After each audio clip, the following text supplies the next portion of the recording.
Hello dear students, welcome back to my YouTube channel. आज हम बेटा अपनी एनसीईआरटी शॉटगन सीरीज़ का अगला लेक्चर करने वाले हैं, विच इज़ बायोमोलिक्यूल। और इस चैप्टर की बेटा सारी वीडियोस ऑलरेडी मेरे यूट्यूब चैनल पे अपलोडेड है।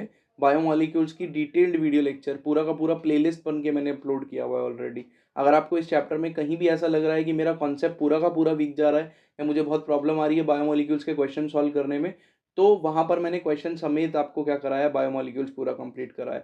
आप जाके वो ज़रूर देखना। अदरवाइज अगर आप रिवाइज करने आए हो तो इससे बेस्ट वीडियो आपको नहीं मिलेगी। हम फटाफट से अपना रिवीजन स्टार्ट करते हैं। बेटा सबसे पहला जो आपको दिख रहा है, एक ग्राफ दिख रहा है क्वेश्चन की फॉर्म में। यहाँ पर आपको ए और बी बताना है क्या है। तो आपको देख के पता चल गया होगा कि ये जो ग्राफ है, दिस इज पोटेंशियल एनर्जी का ग्राफ, और ये रिएक्शन जो है वो प्रोसीड कर रही है। ठीक है, और इस ग्राफ के अंदर क्या है, इस ग्राफ के अंदर जो ए है उसमें एक्टिवेशन एनर्जी हमको ज़्यादा दिख रही है, इसलिए जो ए हो गया दैट इज एक्टिवेशन एनर्जी। ई ए मतलब एक्टिवेशन एनर्जी विदाउट एंजाइम, क्योंकि जब एंजाइम नहीं होता तो एक्टिवेशन एनर्जी क्या होती है बेटा, ज़्यादा होती है। और बी क्या हो गया, this is activation energy with enzyme, with enzyme. तो यहाँ से हमने एक और चीज़ सीखी कि कोई मेरे से पूछेगा कि जो रेट ऑफ रिएक्शन है उसको फास्ट कैसे कर रहा है कोई भी एंजाइम, तो how enzyme is increasing the rate of reaction, तो मैं कहूँगा by decreasing the activation energy. तो एक्टिवेशन एनर्जी क्या कर देगा, वो डिक्रीज कर देगा, उसकी बाद ही क्या करेगा, रेट को फास्ट करेगा। ठीक है, तो enzyme increases the rate of reaction by decreasing the activation energy, बात याद रखनी है। उसके बाद यहाँ पे ट्रांजिशन स्टेट भी है, इस पर भी क्वेश्चन आ सकता है। ट्रांजिशन स्टेट वो स्टेट होती है बेटा जो कि कॉम्प्लेक्स स्टेट है, एंजाइम और सबस्ट्रेट से बाइंड होकर जो एंजाइम सबस्ट्रेट कॉम्प्लेक्स बनेगा वो ट्रांजिशन स्टेट है, और इसकी एनर्जी सबसे ज़्यादा होती है। एनर्जी ज़्यादा होने का मतलब होता है स्टेबिलिटी सबसे कम होना, भूलना मत। तो स्टेबिलिटी सबसे कम होगी यहाँ पर। ठीक है, और ये पूरा का पूरा ग्राफ जो आपकी एनसीईआरटी से उठाया गया है, ये सबस्ट्रेट की एनर्जी हो गई, ये प्रोडक्ट की हो गई। यहाँ से दो तीन क्वेश्चन और पूछता हूँ कि क्या एंजाइम डालने पर सबस्ट्रेट की एनर्जी चेंज हुई, आंसर इज नो। क्या प्रोडक्ट की एनर्जी चेंज हुई, आंसर इज नो। तो हुआ क्या, एक्टिवेशन एनर्जी कम हो गई। कैसे, क्योंकि एंजाइम ने एक डिफरेंट पाथ प्रोवाइड किया रिएक्शन को, जहां पर एक्टिवेशन एनर्जी कम हो गई। ठीक है, तो उतनी एनर्जी में आप ज्यादा सबस्ट्रेट मॉलिक्यूल प्रोडक्ट में कन्वर्ट कर पाओगे, राइट। तो वो है। नेक्स्ट आपके बेटा किस पे आ गए हम, स्टेटमेंट वाले क्वेश्चन पे। For the extraction of biomolecule of living tissue, ठीक है, the tissue has to be grind with, तो टिश्यू की चटनी बनानी पड़ेगी बेटा, किसमें, ट्राइक्लोरो एसिटिक एसिड में, Cl3CCO, ठीक है, this is trichloro acetic acid. ठीक है, तो ट्राइक्लोरो एसिटिक एसिड यूज होता है बेटा जिसके अंदर आप टिश्यू को ग्राइंड करते हो, उसके बाद फिल्टर करते हो, तो एसिड सॉल्यूबल और एसिड इनसॉल्यूबल दो पूल्स आते हैं आपके पास। होपफुली आपको रिवाइज हो रहा होगा। Now if the tissue is fully burn, अगर आपने टिश्यू को लेके पूरा जला दिया तो ऐश में क्या होंगे बेटा, इनऑर्गेनिक सॉल्ट्स होंगे या इनऑर्गेनिक सब्सटेंसेज होंगे। तो इनऑर्गेनिक भी याद कर लिया तो बहुत हो गया, बहुत ही बढ़िया। In amino acid the central carbon which contains the amino group and acid group, बेटा अमीनो एसिड में एक ही कार्बन के ऊपर एसिड ग्रुप भी लगा होता है, COH भी लगा होता है, और NH2 ग्रुप भी लगा होता है। ठीक है, तो COH भी लगा है और NH2 भी लगा है सेम कार्बन के ऊपर। ठीक है, तो ये हो गया अल्फा कार्बन, इसी के ऊपर एक हाइड्रोजन है और दूसरा कौन सा ग्रुप है, आर ग्रुप लगा हुआ है। तो इसी के ऊपर एक आर ग्रुप लगा है और एक एच ग्रुप। तो किसी भी अमीनो एसिड में इतनी चीजें तो कॉमन होती हैं कि सेम कार्बन पे, जिस कार्बन को क्या बोलते हैं, अल्फा कार्बन। तो आंसर तो अपने को ऑलरेडी मिल गया कि जो सेंट्रल एटम जिसपे अमीनो एसिड और कार्बोक्सिलिक एसिड ग्रुप लगा होता है उसको अल्फा कार्बन कहते हैं, और इसी अल्फा कार्बन के ऊपर क्या होगा बेटा, कार्ब एसिडिक ग्रुप भी लगा है, COH और NH2 ग्रुप भी लगा हुआ है। ठीक है, अब ये आप आर ग्रुप चेंज करते जाओ, अलग अलग टाइप के अमीनो एसिड बनाते जाओ। ठीक है, उसके बाद amino acid are substituted methane, तो अमीनो एसिड कुछ नहीं है बेटा, सब्स्टिट्यूटेड मीथेन है। क्यों, क्योंकि एक कार्बन है और उसी के ऊपर सब लगा रखा है आपने, तो it is substituted methane. Methane में चार कार्बन होते हैं CH4 में, एक सॉरी चार हाइड्रोजन होते हैं CH4 में, और एक कार्बन होता है। अब यही हाइड्रोजन सब्स्टिट्यूट करते जाओ, अलग अलग ग्रुप लगाते रहो, आपका अमीनो एसिड बन के तैयार हो गया। उसके बाद बोल रहा है a variable group is attach to alpha carbon in an amino acid.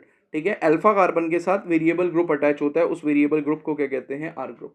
ठीक है, उस ग्रुप को कहेंगे R group. How many amino acid are use in protein synthesis, protein synthesis में टोटल कितने अमीनो एसिड यूज होते हैं बेटा, 20। तो 20 प्रकार के अमीनो एसिड टोटल यूज होते हैं अमीनो एसिड में। Now if the R group in proteinaceous amino acid is hydrogen, R group है amino acid is hydrogen, then the amino acid is, 2 minute दोबारा पढ़ने दो, कुछ गलत पढ़ लिया लग रहा है। If the R group in proteinaceous amino acid is hydrogen then amino acid, बहुत अच्छा क्वेश्चन है। कह रहा है अगर आर ग्रुप हाइड्रोजन है, मतलब ये आर ग्रुप की जगह H लगा हुआ है, तो अमीनो एसिड का नाम क्या होगा। तो होपफुली आपको याद आ रहा है, अमीनो एसिड का नाम ग्लाइसिन होगा। अगर आपको ये याद आ रहा है तो आप बताओगे कि अगर आर ग्रुप की जगह पे CH3 लगा दिया तो नाम क्या होगा, कमेंट बॉक्स में बताना। और आर ग्रुप की जगह पे CH2OH लगा दिया तो क्या नाम होगा अमीनो एसिड का। बहुत इंपॉर्टेंट बात है, ठीक है। इसके अलावा और भी चीजें दी हुई हैं। अगर आर ग्रुप में कोई एरोमेटिक रिंग लगा दो तो एरोमेटिक अमीनो एसिड बन जाएंगे। 3 एरोमेटिक अमीनो एसिड के नाम दिए आपकी एनसीईआरटी में, फिनाइल एलेनिन, टायरोसिन और ट्रिप्टोफैन, याद रखना है। फिनाइल एलेनिन नाम से पता चल रहा है फिनाइल ग्रुप एरोमेटिक होता है, तो फिनाइल एलेनिन एरोमेटिक है, ये तो एमसीक्यू में आएगा, आप आसानी से कर लोगे। और दूसरा क्या हो गया, टायरोसिन। टायरोसिन में आप प्रोनाउंसिएशन में टायर सुनाई दे रहा है, टायर कैसा होता है, राउंड गोल, तो साइक्लिक स्ट्रक्चर हो गया, एरोमेटिक हिंट मिल सकता है यहाँ से, तो टायरोसिन। तीसरा हो गया ट्रिप्टोफैन। ट्रिप्टोफैन में फैन प्रोनाउंसिएशन में आ रहा है कि नहीं आ रहा है, सोचो, तो ये भी साइक्लिक हो गया, गोल घूमता है पंखा, तो यहाँ पे भी आपको समझ में आ गया कि यहाँ पे क्या है, एरोमेटिक है। तो दिस इज इंपॉर्टेंट। तो तीनों एग्जाम्पल आपको बता दिए। एक और एग्जाम्पल जरा मेरे को आप कमेंट बॉक्स में बता देना। एक तो आप ये बताओगे CH3 होगा तो क्या बोलेंगे अमीनो एसिड को, आर ग्रुप की जगह पे CH2OH होगा तो क्या बोलेंगे। एक मुझे ये बताना कि किसी न्यूट्रल अमीनो एसिड का नाम जो एनसीईआरटी में दिया हो वो बताना। चलो आगे बढ़ रहे हैं। Inorganic compounds like phosphate, true false question है, phosphate, sulphate etcetera are also seen in acid soluble fraction. बिल्कुल सच बात है बेटा, एनसीईआरटी की स्टेटमेंट है, आगे बढ़ो। A general rule of thumb is that rate doubles or decreases by half or every 10 degree change in either direction. सच बात है, ये भी ट्रू है, ठीक है, ये भी ट्रू है कि अगर आप 10 डिग्री से टेम्परेचर बढ़ा दो या 10 डिग्री से टेम्परेचर घटा दो, दोनों ही केस के अंदर क्या होगा बेटा, दोनों ही केसेस के अंदर आपकी जो रेट ऑफ रिएक्शन है, ठीक है, वो क्या हो जाएगी, या तो डबल हो जाएगी या हाफ हो जाएगी। दोबारा सुनना, दोबारा सुनो क्या बोला। अगर आपने 10 डिग्री से टेम्परेचर बढ़ाया तो rate of reaction will double, 10 degree से टेम्परेचर घटाया तो रेट ऑफ रिएक्शन हाफ, ठीक है। ये रूल है, थंब रूल है, हर जगह लगेगा नहीं, लेकिन एनसीईआरटी की स्टेटमेंट है, आपको याद रखना है। उसके बाद bio macro molecule have hierarchy of structure. ये बेटा आपके बायोमोलिक्यूल्स की समरी से निकाला है ये वाला पॉइंट मैंने। तो biomolecules have hierarchy of structure statement बिल्कुल ट्रू है, और इस स्टेटमेंट को मैं एक्सप्लेन करता हूँ। एक्चुअल में स्टेटमेंट प्रोटीन के रिस्पेक्ट में समझोगे तो अच्छे से समझ में आएगी। हायरार्की मतलब होता है बेटा सीक्वेंस, राइट। तो आपका जो बायोमोलिक्यूल है उसमें हायरार्की दिखती है, कैसे मैं बताता हूँ। जैसे कि प्रोटीन के स्ट्रक्चर पे आ जाओ तो प्रोटीन के primary, secondary, tertiary, quaternary structure होते हैं। सबसे बेसिक लीनियर स्ट्रक्चर होता है कौन सा, प्राइमरी। इसी की फोल्डिंग करा दोगे, हाइड्रोजन बॉन्ड बना दोगे तो सेकेंडरी बन जाएगा, जिसमें अल्फा हेलिक्स और बीटा प्लेटेड शीट बनती है। तो ये सेकेंड लेवल हो गया हायरार्की का। थर्ड लेवल क्या हो जाएगा, और ज्यादा फोल्डिंग करा दोगे, डाइसल्फाइड बॉन्ड बना दोगे, आयनिक बना दोगे, वैंडरवॉल फोर्स ऑफ अट्रैक्शन बना दोगे, तो तीसरा हो गया विच इज टर्शरी स्ट्रक्चर। अगर ऐसे ही 2-3 टर्शरी स्ट्रक्चर साथ में मिले हुए हैं तो क्वार्टरनरी स्ट्रक्चर बनेगा, विच इज 4 डिग्री स्ट्रक्चर। ये बात समझ में आ गई, दिस इज इंपॉर्टेंट। उसके बाद living organism have only got inorganic elements and compound in them.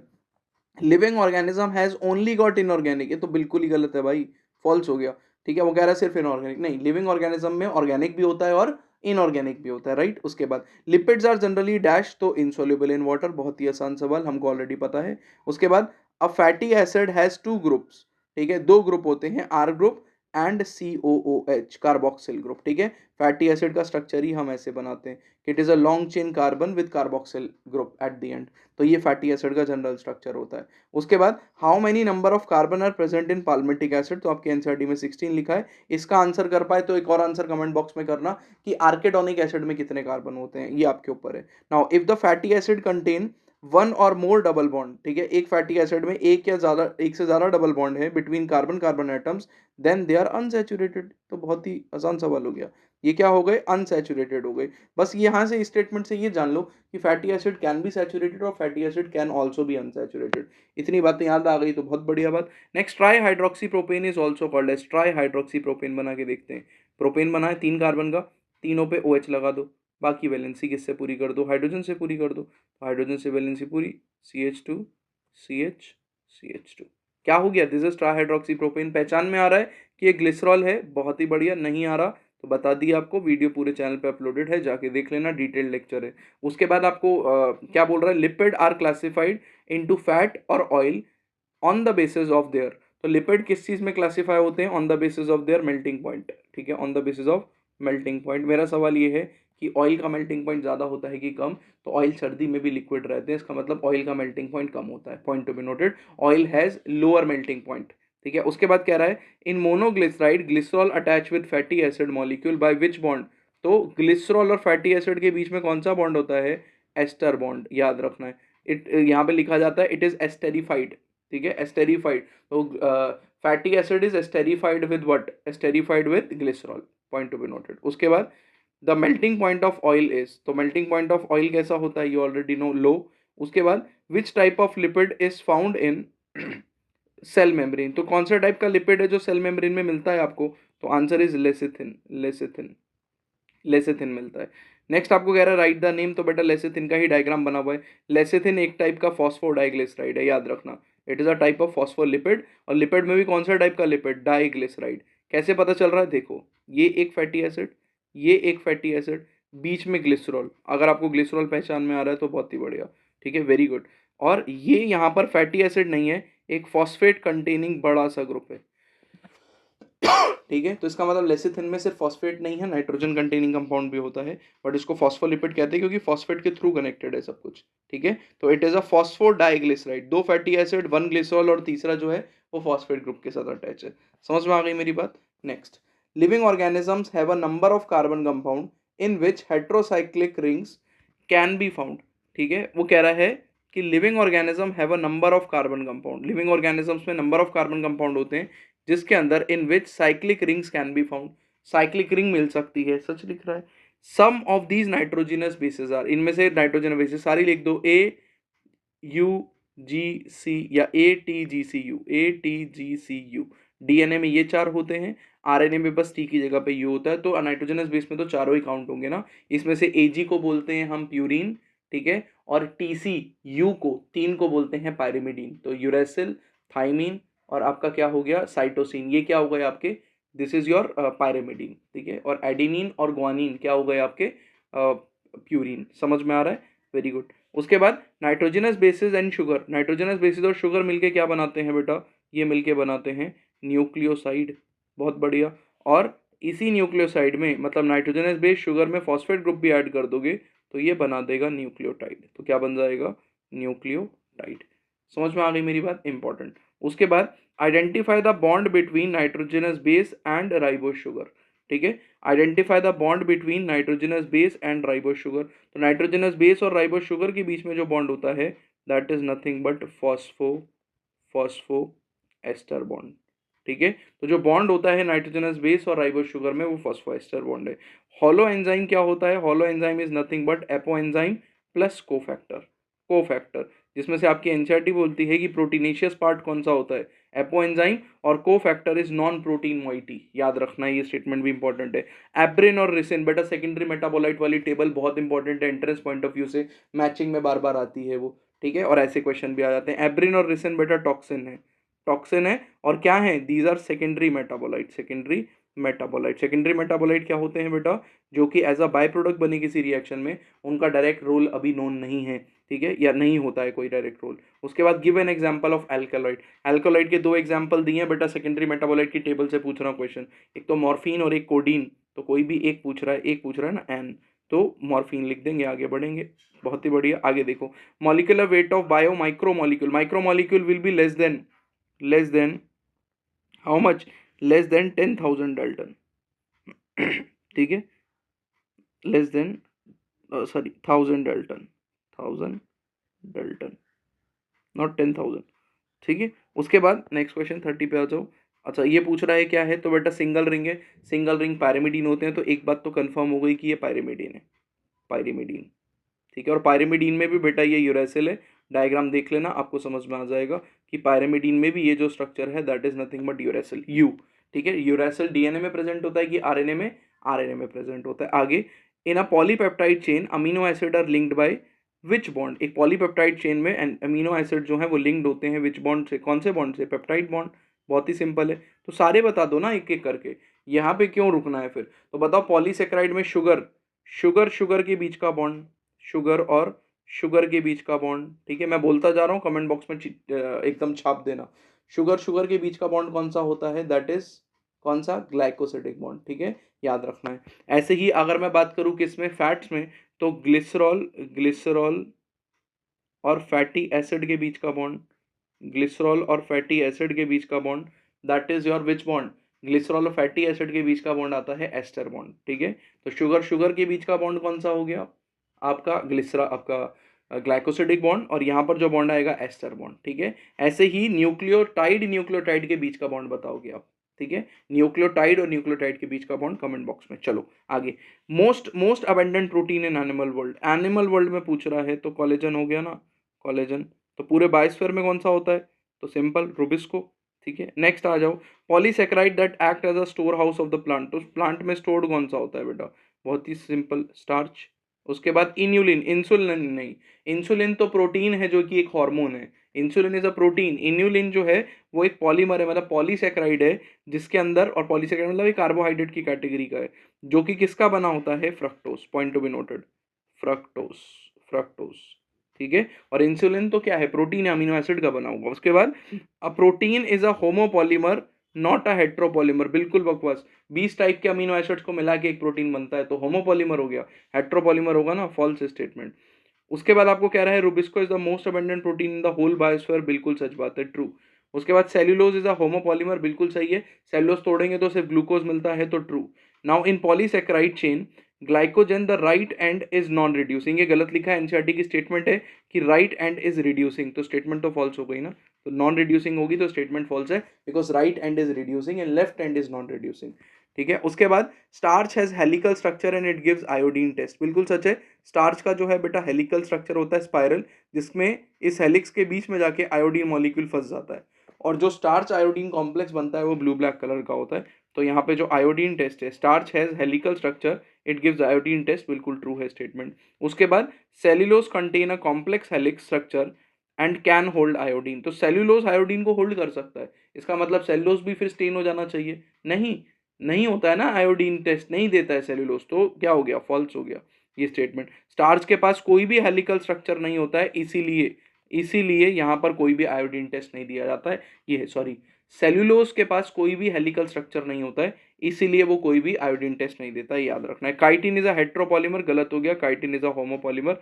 आपकी एनसीईआरटी की स्टेटमेंट है, इट इज फॉल्स, ठीक है। आगे देखो, exoskeleton of arthropod is made up of, arthropod का जो एक्सोस्केलेटन होता है वो किस चीज का बना होता है, काइटिन का बना होता है, बहुत important. Deoxyribose sugar is present and, deoxyribose sugar किस में प्रेजेंट होती है, डीएनए में, इससे आसान सवाल क्या मिलेगा। Peptide bond are formed between which groups of amino acid, तो पेप्टाइड बॉन्ड किस ग्रुप के बीच में बनते हैं, तो एक तो बनते हैं अमीन के बीच में NH2, और दूसरा COOH के बीच में, तो अगर आपका ये आंसर था तो बहुत ही बढ़िया। नेक्स्ट, यहीं से वाटर निकलेगा ना, कंडेंसेशन होगा या डिहाइड्रेशन होगा, और तब जाके चिपक जाएंगे दोनों। The glycosidic bond of polysaccharide are formed by which process, तो कंडेंसेशन, या आप बोलोगे डिहाइड्रेशन या वाटर रिलीज, ठीक है, तो कंडेंसेशन से बनते हैं, कंडेंसेशन बॉन्डिंग, ठीक है, या इसी को बोल सकते हो आप डिहाइड्रेशन, क्यों, क्योंकि पानी निकलेगा ना, पानी निकलता है तब बॉन्ड बनता है, ठीक है, you getting my point, right. उसके बाद कह रहा है the backbone of DNA chain is formed by, DNA की जो चेन है उसकी बैकबोन किसकी बनी होती है, तो बहुत ही आसान सवाल हो गया हमारे लिए, शुगर एंड फॉस्फेट, किसकी बनी होती है, शुगर एंड फॉस्फेट, तो शुगर फॉस्फेट की बैकबोन बनी होती है, point to be noted. How many steps are involve in a complete turn of B DNA, अबे बी डीएनए क्या होता है सर, डीएनए ही याद रखो आप, डीएनए की अलग अलग फॉर्म होती है बेटा, ठीक है, ए बी और जेड, अब आपको याद रखना है कि बी डीएनए क्या होता है, ठीक है, तो बी डीएनए जो हो गया वो आपका मोस्ट कॉमन टाइप का डीएनए होता है, याद रखना है, ठीक है। तो मोस्ट कॉमन टाइप का डीएनए, मोस्ट कॉमन आंसर करना है, एनसीईआरटी में जो डीएनए दिया है वो बी डीएनए ही है, मोस्ट कॉमनली याद रखो। इसमें क्या हो गया, इसके अंदर होता है बेटा 0.34 नैनोमीटर, ठीक है, दो स्टेप्स के बीच का, दो स्टेप क्या हुए भाई, अरे ये डीएनए हुआ, लेट्स से ये डीएनए हुआ, ठीक है, तो डीएनए में दो नाइट्रोजनस बेस पेयर के बीच का जो डिस्टेंस होगा दैट इज योर 0.34, तो दो स्टेप्स में, तो डिस्टेंस पर base pair in a B DNA, पर बेस पेयर कितना होता है, how many steps are involve, I am sorry, इसका होगा 0.34, ये पूछा है 0.34, तो ऊपर क्या पूछा था, पढ़ने दो, how many steps are involve, अच्छा कितने स्टेप्स होते हैं, तो आंसर विल बी 10, ठीक है, एक बी डीएनए में एक कंप्लीट टर्न में 10 स्टेप्स होते हैं, याद रखना है, मतलब 10 नाइट्रोजनस बेसेस होते हैं, बेस पेयर होते हैं, और दो बेस पेयर के बीच का डिस्टेंस क्या होगा, 0.34 नैनोमीटर। आगे, which structure provide the positional information of amino acid in protein, बहुत बढ़िया सवाल बेटा, गलती करने के चांसेस बहुत ज्यादा, तो प्रोटीन का कौन सा स्ट्रक्चर है जिससे आपको पोजिशनल इन्फॉर्मेशन मिलेगी कि कौन सा अमीनो एसिड कौन से नंबर पे प्रेजेंट है, जब वो स्ट्रेट होगा बिल्कुल चेन, तो स्ट्रेट चेन कौन सा स्ट्रक्चर होता है प्रोटीन का, primary structure, very important, NCERT की स्टेटमेंट है, ठीक है, प्राइमरी स्ट्रक्चर ऑफ प्रोटीन जो होता है उससे आपको क्या इंफॉर्मेशन मिलती है, उससे आपको पोजीशन की इंफॉर्मेशन मिलती है कि कौन सा अमीनो एसिड कौन सी पोजीशन पे होगा। ठीक है, उसके बाद the first amino acid in peptide chain is called, सबसे पहला अमीनो एसिड जो होगा पेप्टाइड बॉन्ड उसके अंदर, उसको बोलते हैं हम N terminal amino acid, sorry उसको हम कहते हैं क्या, एन टर्मिनल, ठीक है, अमीनो एसिड, ठीक है, एन टर्मिनल अमीनो एसिड हो गया। Next, which protein form is necessary for many biological activities, कौन सी प्रोटीन फॉर्म है जो कि बहुत सारी बायोलॉजिकल एक्टिविटीज से बनी, विच protein form is necessary for many, हाँ तो कौन सी प्रोटीन फॉर्म है जो कि बहुत सारी बायोलॉजिकल एक्टिविटी के लिए इंपॉर्टेंट है, टर्शरी, टर्शरी, क्योंकि बेटा टर्शरी जो है वो फोल्डेड स्ट्रक्चर है, मैंने आपको बताया हुआ है पहले कि जो प्रोटीन होते हैं वो अपना स्ट्रक्चर तभी शो कर पाएंगे जब उनकी फोल्डिंग होगी, फोल्डिंग होगी तभी स्ट्रक्चर मिलेगा, और स्ट्रक्चर के बेसिस पे प्रोटीन एक्टिव और इनएक्टिव होते हैं, तो याद रखना है tertiary structure. Now when more than one polypeptide chain of tertiary structure are combined, जब एक से ज्यादा टर्शरी चेन्स आपस में आगे चिपक जाती हैं और मिल जाती हैं, तब आपका क्या बनता है बेटा, quaternary structure, quaternary structure. Example बताओ क्वार्टरनरी का, तो हीमोग्लोबिन, हीमोग्लोबिन में कितनी अल्फा और कितनी बीटा, तो दो अल्फा और दो beta. Now in adult haemoglobin how many protein chains are present, तो याद रखना है दो अल्फा और दो बीटा, टोटल फोर, टोटल चार इज प्रेजेंट। उसके बाद guanine is always pairs with cytosine C, आगे बढ़ो, जी सी के साथ बॉन्ड बनाएगा, कितने बनाएगा, तीन, कौन सा बॉन्ड, हाइड्रोजन बॉन्ड, तो नाइट्रोजनस बेसिस के बीच में कौन सा बॉन्ड होता है, तो दैट इज हाइड्रोजन बॉन्ड। उसके बाद give one example of sulphur containing amino acid, sulphur containing amino acid का एक एग्जांपल देना है, तो एक तो मैं दे देता हूँ, दूसरा आप देना, सिस्टीन, चलो एक मैंने दे दिया सिस्टीन, एक और ढूंढ के लाओ और लिखो, आपकी मर्जी, कमेंट बॉक्स में फटाफट। उसके बाद डैश इज अ को फैक्टर फॉर प्रोटियोलिटिक एंजाइम, मतलब प्रोटीन को तोड़ने वाला एंजाइम कार्बोक्सी पेप्टाइड का, पेप्टाइडेज का कौन है कोफैक्टर, तो एनसीईआरटी की स्टेटमेंट है, कोफैक्टर्स वाले पॉइंट से क्वेश्चन है, zinc, zinc is a important cofactor जो चाहिए ही चाहिए कार्बोक्सी पेप्टाइडेज को क्या करने के लिए, काम करने के लिए। फिल इन द ब्लैंक्स देख लो, some nucleic acid that behaves like enzyme are called as, कुछ न्यूक्लिक एसिड जो कि एंजाइम का काम करते हैं उनको हम बोलते हैं राइबोजाइम, राइबोजाइम, ठीक है, राइबोजाइम। ज्यादातर क्या होते हैं बेटा, प्रोटीन होते हैं, लेकिन वो जो कि प्रोटीन नहीं होंगे, आरएनए के बने होते हैं, उनको हम कहते हैं राइबोजाइम, ठीक है। An active site of enzyme is dash, तो एक्टिव साइट ऑफ एंजाइम को पॉकेट कहते हैं, क्या बोलते हैं, pocket, into which the substrate fits, जिसके बीच में आगे क्या होता है बेटा, सबस्ट्रेट फिट हो जाता है, ठीक है, इंपॉर्टेंट।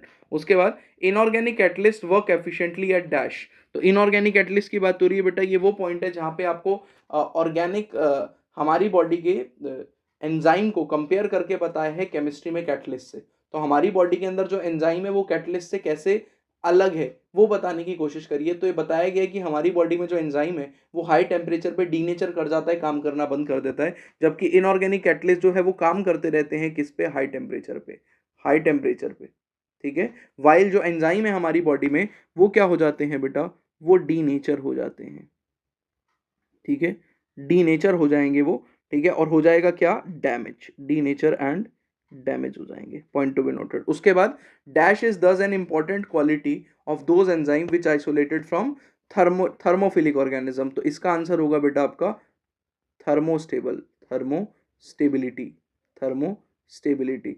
थर्मोस्टेबिलिटी एक ऐसी प्रॉपर्टी है, थर्मोस्टेबिलिटी एक ऐसी प्रॉपर्टी है एंजाइम की जो कि थर्मोफिलिक ऑर्गेनिज्म से निकाले जाते हैं, तो थर्मोफिलिक ऑर्गेनिज्म से निकाले जाने वाले एंजाइम की एक प्रॉपर्टी दिखती है which is called as thermostability. Now in substrate the substrate has to diffuse towards active site, तो सबस्ट्रेट को एक्टिव साइट की तरफ जाना पड़ता है, there is thus an formation of enzyme substrate complex, जिसको और क्या बोलते हैं बेटा, ट्रांजिशन स्टेट, मैंने आपको बताया ट्रांजिशन स्टेट। आप बताओगे क्या ट्रांजिशन स्टेट स्टेबल होती है कि अनस्टेबल होती है, इसकी एनर्जी हाई होती है कि लो होती है, ये दो चीज़ों का आंसर आप बताओगे कि ट्रांजिशन स्टेट स्टेबल कि अनस्टेबल, एनर्जी हाई के लो, ठीक है, ट्रांजिशन स्टेट, एब्सोल्युटली ट्रू। उसके बाद इनहिबिशन ऑफ सक्सिनिक डिहाइड्रोजिनेस, तो इनहिबिशन किस चीज़ का, सक्सिनिक डिहाइड्रोजिनेस का, किससे, मेलोनेट से, which closely resembles the substrate, substrate dash in structure. तो बेटा क्या होता है, पूरी प्रोसेस समझने की कोशिश करो। अगर मैंने एक सबस्ट्रेट लिया जिसका नाम है सक्सिनेट, ठीक है, उसका एक एंजाइम है सक्सिनेट डिहाइड्रोजिनेस, मतलब नाम में सक्सिनेट आ रहा है, तो सक्सिनेट डिहाइड्रोजिनेस क्या करेगा, सक्सिनेट पे काम करेगा और डिहाइड्रोजिनेशन कराएगा। लेकिन जहां पर ये रिएक्शन हो रही है, अगर आप वहां पे मेलोनेट डाल दो, तो बेटा मेलोनेट जो है ना वो बहुत क्लोजली रिजेंबर करता है, मतलब स्ट्रक्चर में बहुत सिमिलर है सक्सिनेट की तरह, तो ये लड़ेगा सक्सिनेट के साथ एक्टिव साइट ऑफ एंजाइम से बाइंड करने के लिए। और अब ये रिएक्शन स्लो हो जाएगी क्योंकि अब लड़ाई हो रही है, ठीक है। जो आपने बहरूपिया डाला है, क्या डाला वहां पर, ठीक है, जो एक्टिंग कर रहा है सबस्ट्रेट होने की, मेलोनेट, बट वो एक्चुअल सबस्ट्रेट नहीं है, वो इनिबिटर है। ऐसा इनिबिटर जो सबस्ट्रेट के साथ लड़े, दोबारा सुनना, ऐसा इनिबिटर जो सबस्ट्रेट के साथ लड़े एंजाइम की एक्टिव साइट से बाइंड करने के लिए, उसको हम कहते हैं कॉम्पिटिटिव इनिबिटर, ठीक है, कॉम्पिटिटिव इनिबिटर। अच्छा, यहाँ पे क्वेश्चन बोल रहा है, कहानी बता दी, क्वेश्चन का आंसर तो बताओ। सक्सिनेट डिहाइड्रोजिनेज जो है मेलोनेट से इनिबिट हो जाता है, जो कि मेलोनेट क्लोजली रिजेंबल करता है किसको, सक्सिनेट को, सक्सिनेट को, ठीक है। Next, all enzyme catalysing inter conversion of optical, geometric और पोजिशनल आइसोमर। बेटा वो एंजाइम जो कि एक आइसोमर को दूसरे में कन्वर्ट करेगा, जैसे ग्लूकोज को फ्रक्टोज में, और बाकी भी आइसोमर्स को कन्वर्ट कर रहा है, उन एंजाइम की कैटेगरी को बोलते हैं आइसोमरेज, ठीक है। तो एंजाइम की एक्टिविटी क्या कहलाती है बेटा, आइसोमरेज कहलाती है। उसके बाद बेटा prosthetic groups are organic compound, आपकी एनसीईआरटी की स्टेटमेंट है, जाके चेक कर लेना। And are distinguish from other cofactors in that they are dash bound to apoenzyme, they are tightly bound, ठीक है। बाकियों से कैसे अलग है कि ये टाइटली बाउंड होते हैं, समझ में आ गई बात, तो टाइटली बाउंड होते हैं। Next, high temperature destroy enzyme activity, बिल्कुल अभी हमने देखा, because protein are denatured, protein are denatured, protein are denatured by heat, very important. उसके बाद when the inhibitor closely resemble the substrate and its molecule structure, वो कह रहा है जब इनहिबिटर सबस्ट्रेट की एक्टिंग कर रहा हो, क्लोजली रिजेंबल करता हो, and inhibit the activity of enzyme, और एक्चुअल एंजाइम की एक्टिविटी को इनहिबिट कर दे, ठीक है, कम कर दे, it is known as competitive inhibitor. क्या बोलते हैं इसको, कॉम्पिटिटिव, कॉम्पिटिटिव इनहिबिटर, ठीक है, इनहिबिटर। उसके बाद enzyme catalysing the linking together of two compound are known as, ऐसे एंजाइम जो कि दो कंपाउंड को लिंक करते हैं आपस में, उन एंजाइम को बोलते हैं लाइगेज, जिसमें से डीएनए लाइगेज हम बहुत यूज करते हैं, लाइगेज। उसके बाद haem is a prosthetic group in dash and dash, जो हीम है वो प्रोस्थेटिक ग्रुप है कौन से दो एंजाइम्स में, बहुत ही इंपॉर्टेंट, एक तो पेरोक्सीडेज, एनसीईआरटी की स्टेटमेंट है, और दूसरा कैटलेज, कैटलेज। ये करते क्या है कैटलेज, कैटलेज और पेरोक्सीडेज, ये ब्रेक डाउन करते हैं हाइड्रोजन पेरोक्साइड का इनटू वाटर एंड ऑक्सीजन। बेटा हाइड्रोजन पेरोक्साइड बहुत ही खतरनाक ऑक्सीडाइजिंग एजेंट है, ये बाय प्रोडक्ट में बन रहा है, लेकिन ये बहुत ज़्यादा टॉक्सिसिटी और पॉइजनस हो सकता है सेल के लिए, ज़्यादा कलेक्ट हो गया सेल की डेथ हो जाएगी, तबाही मचा देगा सेल में। तो जैसे ही बन रहा है हाइड्रोजन पेरोक्साइड, इसको तुरंत नॉन टॉक्सिक सब्सटेंसेस मतलब वाटर और ऑक्सीजन में तोड़ता है कौन, पेरोक्सीडेज एंड कैटलेज, और इनको काम करने के लिए कौन हेल्प करता है, हीम ग्रुप। आप बताओगे हीम कौन से टाइप का कोफैक्टर है, ठीक है, कौन से टाइप का कोफैक्टर है, क्या ये प्रोस्थेटिक ग्रुप है, अच्छा लिखा हुआ है यहाँ पे, तो क्यों ही पूछ रहा हूँ, लिखा है ऑलरेडी। प्रोस्टेट, मेरा यही सवाल था कि प्रोस्थेटिक ग्रुप है, क्या कोएंजाइम है या फिर मेटल आयन है, ऑलरेडी लिखा हुआ है, ठीक है। चलो आगे देखो, enzymes are divided into dash classes, तो आपको याद रखना है बेटा, International Union of biochemist IUB ने क्या किया है, एंजाइम को कितने क्लासेस में क्लासीफाई किया है, 6 क्लासेस में, और हर एक क्लास में बेटा 6 टू सॉरी हर एक क्लासेस में 4 टू 13 सब क्लासेस हैं, and name accordingly by 4 digit. तो एक्चुअल में हर एक एंजाइम को हम एक 4 डिजिट कोड से करते हैं, कोड, ठीक है। अगर आपको ये बात पता है तो बहुत अच्छी बात, नहीं पता तो ऐड कर लो नोट्स में। और अगर आपको सीखना है कि मैंने क्या पढ़ा दिया ये, तो ऑलरेडी बेटा पूरा वीडियो लेक्चर एंजाइम पे भी प्लेलिस्ट में मिल जाएगी आपको वीडियो, ठीक है। जो लास्ट वीडियो है बायोमोलिक्यूल की, वो पूरी एंजाइम के ऊपर एकदम जबरदस्त लेवल पे एंजाइम समझाया है, तो वहां पे आपको समझ में आ जाएगा। Next, each enzyme shows the highest activity at a particular temperature and pH, this is called as optimum temperature, optimum temperature and optimum pH. तो इसी को हम ऑप्टिमम टेम्परेचर भी कहते हैं और इसी को हम ऑप्टिमम पीएच भी कहते हैं, ठीक है, इंपॉर्टेंट। उसके बाद during the state where substrate is bound to enzyme, वो स्टेट जिसपे सबस्ट्रेट जो है वो एंजाइम से बाउंड होता है, एंजाइम की एक्टिव साइट से बाउंड होता है, a new structure of substrate called dash structure is formed, ठीक है। तो सबस्ट्रेट का एक नया स्ट्रक्चर बनता है, जिसको हम क्या बोलेंगे बेटा, transition state, transition state structure is formed, ठीक है, याद रखना है। ट्रांजिशन स्टेट पीछे भी किसी का आंसर था, राइट, देखा था, एक बार ही देख लेते हैं फटाफट से, ठीक है, क्या रिपीटेड क्वेश्चन है, था ना पीछे किसी का आंसर ट्रांजिशन स्टेट, अगर आपको याद आ रहा होगा तो, ट्रांजिशन स्टेट, ट्रांजिशन स्टेट, कोई बात नहीं, आगे बढ़ते हैं।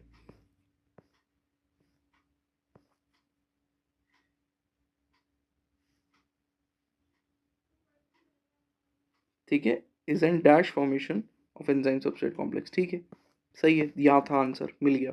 नेक्स्ट देखो जरा, ट्रू फॉल्स है बेटा, ट्रू फॉल्स। अच्छा एक क्वेश्चन रह गया यहाँ पे, enzyme eventually brings dash the activation energy, तो ब्रिंग्स डाउन। ठीक है, ये तो आपको ऑलरेडी पता है, और उसके बाद जो है सबस्ट्रेट को प्रोडक्ट में कन्वर्ट करता है, ज़्यादा आसान हो जाता है, तो डाउन, ये ऑलरेडी पता है। अच्छा ट्रू फॉल्स देखो, rate can also be called velocity if the direction is specific, बिल्कुल सच बात है, रेट को वेलोसिटी भी कह सकते हैं, और रेट का फॉर्मूला दिया है dp/dt। ठीक है, याद रखना है, दिस इज रेट। ठीक है, फॉर्मेशन ऑफ प्रोडक्ट कितना तेजी से हो रहा है पर यूनिट टाइम, उसी को तो बोलेंगे रेट। उसके बाद cofactor plays a crucial role in catalytic activity of enzyme, बिल्कुल सच बात है, ट्रू। ठीक है, एंजाइम की एक्टिविटी में क्रोफैक्टर बहुत इंपॉर्टेंट रोल प्ले करते हैं। Transfer is catalysing a transfer of hydrogen between a pair of substrate and H dash, a pair of substrate S and H dash, इनके बीच में ट्रांसफरेज जो है वो क्या करता है, हाइड्रोजन को ट्रांसफर करता है। बेटा एनसीईआरटी में स्पेशली मेंशन किया हुआ है कि कोई भी ग्रुप ट्रांसफर करेगा ट्रांसफरेज, वो हाइड्रोजन नहीं होना चाहिए।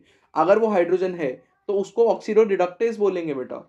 क्या बोलेंगे, ऑक्सीडो रिडक्टेज। क्यों, क्योंकि एक सबस्ट्रेट से हाइड्रोजन लेके दूसरे को देगा, तो जिससे लिया उसका ऑक्सीडेशन करा दिया और जिसको दिया उसका रिडक्शन करा दिया, इसलिए इसको ऑक्सीडो रिडक्टेज कहते हैं। मैंने लेक्चर में अच्छे से डिस्कस किया है। बट अगर आपका आंसर यहाँ पे फॉल्स था तो बहुत ही बढ़िया, very good, I am proud of you. यहाँ पे फॉल्स था तो I am proud of you, क्योंकि आपका आंसर ठीक है। उसके बाद coenzymes are organic compound but their association with dash is only transient. वो कह रहा है को एंजाइम जो होते हैं वो ऑर्गेनिक कंपाउंड होते हैं, ठीक है, बट इनका जो एसोसिएशन होता है वो एपो एंजाइम के साथ ट्रांजिएंट होता है। स्टेटमेंट बिल्कुल ट्रू है। उसके बाद जिंक इज अ को factor of proteolytic enzyme carboxypeptidase, ये भी ट्रू है। The power of enzyme is incredible Indeed, power of enzyme बहुत इनक्रेडिबल है, बिल्कुल सच बात है, क्योंकि ये बहुत ज्यादा बेटा मिलियंस ऑफ फोल्ड्स इंक्रीज कर देता है रेट ऑफ रिएक्शन को। ठीक है, बहुत ज्यादा इंक्रीज कर देगा। ठीक है, जैसे कि आपके एनसीईआरटी में एग्जांपल दिया है कि एंजाइम के बिना 200 मॉलिक्यूल एक घंटे में बन रहे थे प्रोडक्ट के, एंजाइम डालोगे तो 6 लाख मॉलिक्यूल एक सेकंड में बनने लगे, पर सेकंड। तो कितना ज्यादा इंक्रीज कर दिया रेट ऑफ रिएक्शन को, होपफुली आपको समझ में आ रहा है। उसके बाद in our skeletal muscles under aerobic condition lactic acid is formed. ठीक है, ये तो अलग क्वेश्चन आ गया, लेकिन फिर भी चलो देख लेते हैं। हमारी स्केलेटल मसल्स में एरोबिक कंडीशंस नहीं, गलत हो गया, एनारोबिक, तो ये फॉल्स हो गई स्टेटमेंट। चलो, almost all enzymes are protein, true है, almost all enzymes are protein, almost लिख दिया ना, तो इसका मतलब इन्होंने स्कोप छोड़ा है, किसका स्कोप छोड़ा है यहाँ पर, कि भाई हाँ ठीक है गलती हो सकती है आपसे, तो स्कोप छोड़ दिया। चलो आगे देखो, next stability is something related to energy state of the molecule, बिल्कुल उसका क्वेश्चन भी पूछा मैंने आपसे कि ज्यादा एनर्जी तो कम स्टेबल और कम एनर्जी तो ज्यादा स्टेबल, तो स्टेबिलिटी का है, बिल्कुल सच बात है, कोई शक वाली बात नहीं है इसमें। उसके बाद कोएंजाइम निकोटिनामाइड एडेनिन डाइन्यूक्लाइड NAD और NADP contains a vitamin niacin, बहुत ही इंपॉर्टेंट है, बहुत ही इंपॉर्टेंट है, बिल्कुल ट्रू, सच स्टेटमेंट है, कोई गड़बड़ नहीं है इसमें। Enzyme lyase catalyse hydrolysis of ester ether peptide glycosidic bond, ये तो हाइड्रोलेज होता है ना, लाइज थोड़ी होगा, फॉल्स हो गई स्टेटमेंट। लाइगेज जो चिपकाते हैं, catalyse removal of group from substrate by mechanism other than hydrolysis and leaving a double bond, ये लाइज है बेटा। लाइज जो है वो हाइड्रोलिसिस नहीं करेगा, लेकिन बॉन्ड तोड़कर, जैसे कि ये कार्बन कार्बन सिंगल बॉन्ड था, यहाँ एक्स था यहाँ वाई था, तो आफ्टर रिएक्शन आपको ऐसा लगेगा कार्बन कार्बन में डबल बॉन्ड हो जाएगा, एक्स अलग हो गया वाई अलग हो गया, तो ये भी स्टेटमेंट जो हो गई वो फॉल्स हो गई, क्योंकि यहाँ पे लाइगेज नहीं आएगा, यहाँ पे लाइज आएगा, लाइज, ये लाइज का काम होता है, पॉइंट टू बी नोटेड। ठीक है, इसी के साथ बेटा पूरा बायोमोलिक्यूल हमने रिवाइज कर लिया है। अगर आपने लेक्चर पूरा देख लिया तो thank you for watching the lecture. अगर आपको लेक्चर ने हेल्प किया थोड़ा सा भी तो उसको शेयर कर देना, नीचे बेटा कमेंट बॉक्स के अंदर अपने रिव्यूज़ दिया करो ज़रूर, ठीक है, और इस लेक्चर को अपने दोस्तों के साथ शेयर कर लेना। अगली क्लास में बहुत जल्द मिलता हूँ आपके साथ, बहुत ही जल्द मिलता हूँ, अगला लेक्चर लेके मिलते हैं नेक्स्ट क्लास में, तब तक के लिए पढ़ते रहो, थैंक यू सो मच।